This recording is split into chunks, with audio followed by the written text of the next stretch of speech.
বলছি, আমি কি আগে জানতাম? জল থেকে সাঁতরে উঠে দেখি চুল দাড়ি সব কালো হয়ে গেছে। তখন সেলুনে গেলাম, তারপর জামা কাপড় এই দেখ না ফিট করছে না, সব রেডিমেড তো।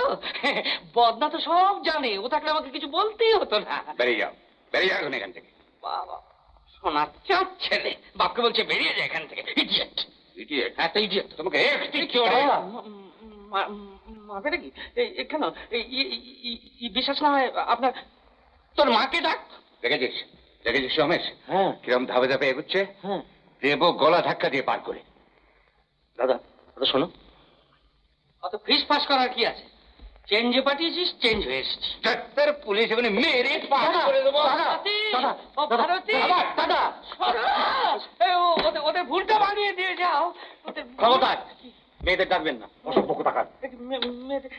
এখনো সন্দেহ? হ্যাঁ। হ্যাঁ, কি জানতে চাস? কর প্রশ্ন। আচ্ছা, আমার বয়স কত? 49 বছর 3 মাস 3 দিন। হ্যাঁ।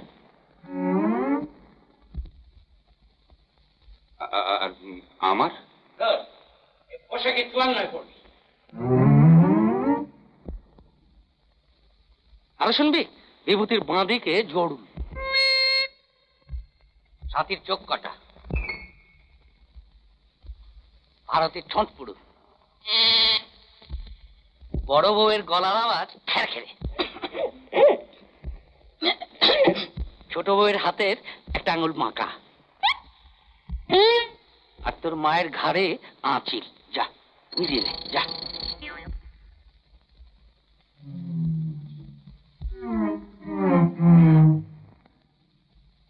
শুনলি তো? এবার দেখবি।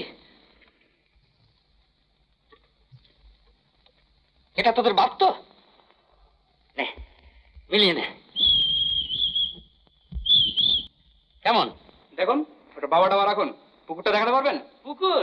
হ্যাঁ, চল না, তুই একটা ডুব দিয়ে আসবি। বেশ, ঠিক আছে। তাহলে পুকুরটা না দেখা পর্যন্ত আপনাকে আমরা অস্থায়ী বাবা বলে মেনে নিলাম। হ্যাঁ, বেশ। সাথী, না, ভেতরে নয়। কেন? অস্থায়ী অবস্থা। ও, তাহলে কি দাঁড়ালো? আমি এখন এখানে থাকবো, আর তোমাদের যদি আমাকে ডাকতে হয় তাহলে অস্থায়ী বাবা বলে ডাকবে। হ্যাঁ, অস্থায়ী বাবা বলে ডাক।